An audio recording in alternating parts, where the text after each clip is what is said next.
Hello, everybody. So, this is the next lesson, and I want to talk to you a little bit about how to put a carousel in a Bootstrap. We're going to make some preliminary preparations for a slideshow, and you'll see how to put it together. So, first, I want to take you to the Bootstrap site, and we'll open up our carousel page from the documentation section. Now, when we open our page, we'll see slideshows and codes here. Now, first, here is a structure, and then there's a slide structure to which a controller is added.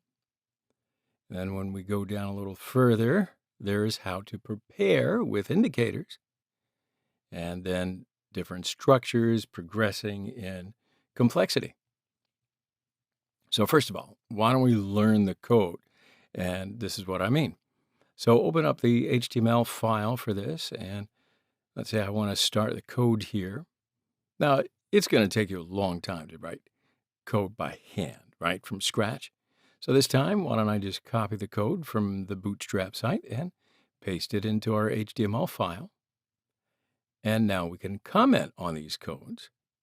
And of course, I've added this code into a container. So I'm going to state that.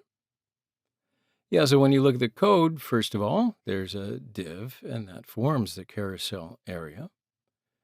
And this div has an ID. And of course, this ID is important because we're going to use the ID here for the controller. As you can see, we will connect with the carousel area here. And then it has the carousel slide class. Then there's another div with a carousel inner class. And of course, there are some slides in it. For example, 3 items are used here, and if we add one more, there are going to be 4 images. Now look a little closer, and here you can see the classes dBlock and W100. dBlock means display block in CSS. Cover the entire slide width with W100. And of course, we will add the visual address that we want in the SRC part here. For example, let's add some of the photos in the image folder.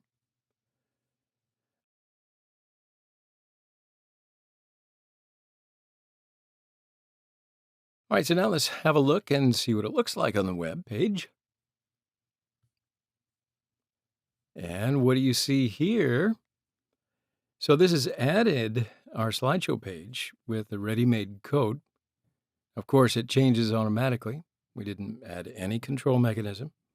So basically, slideshows are ready to go just like that. But why don't we examine how to make the control part from the Bootstrap site? Let's have a look. So we can switch to the previous or next slide as we want to here. Now, these arrows, because of them, we can switch to another slide at any time without waiting. And if we look at the code section, in addition to the basic slide structure, 2 anchor tags are used. And what is this here? This ID here provides a link with the href attribute inside these anchor tags. So now I'll copy these anchor tags and I'll paste into the carousel area on our HTML page.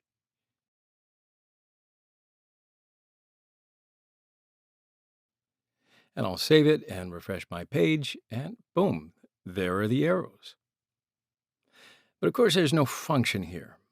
So why is that? Where's the mistake? Did you catch it? At the beginning of the lesson, remember I said that we should pay attention to the ID that we use when creating the carousel area. Okay, so when we look at the code, these 2 IDs are not equal. So that's why both these structures are not connected to each other.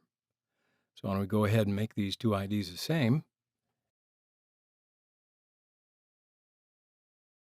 And let's see it in action. So there you go. The arrows have gained their proper functionality. And now we can switch between slides just the way we want. So what you saw here is we've created the structure that we want to easily just by using a code that's already written in Bootstrap without writing anything extra. We just added the images. Now, of course, you might want to think about the time saved or how much time would it take if we prepared this structure just by writing the CSS code ourselves. Long time and tiring. But here, this is what I'm trying to say, Bootstrap makes our lives easier. So why don't we go ahead to our Bootstrap site and add the indicators. We're going to add the indicators to the bottom. Now, when you look at the code section, you can see that we've already added here, but there's no indicator area list section. So now I'm just going to copy this code. Of course, I'll paste it into our file before carousel inner div. And now I can edit it so the codes look regular. And again, the ID must be the same in the data target attribute. And I'm going to do the same thing with the ID here. Now, here are the numbers written in the data slide to that we need to pay attention to. As you can see, it progresses 0, 1, 2.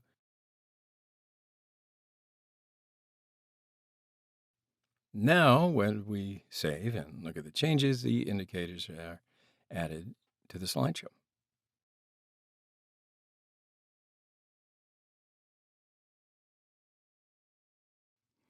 So finally, let's take a look at how to add text to slideshows. So now when we look at code on the Bootstrap site, we see that articles here are added into the carousel item.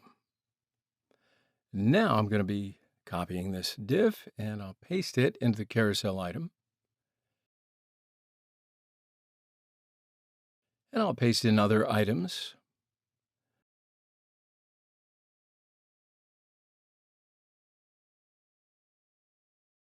I'll look at the changes and sure enough, the text section has been added just the way we want. So there you go. There's a few areas that are required for slideshows. We've prepared a slideshow for our project with 3 images, and we've also learned how to prepare a slideshow with Bootstrap. Now, in the next section, we will prepare a slideshow that we're going to use in our project. See you next time.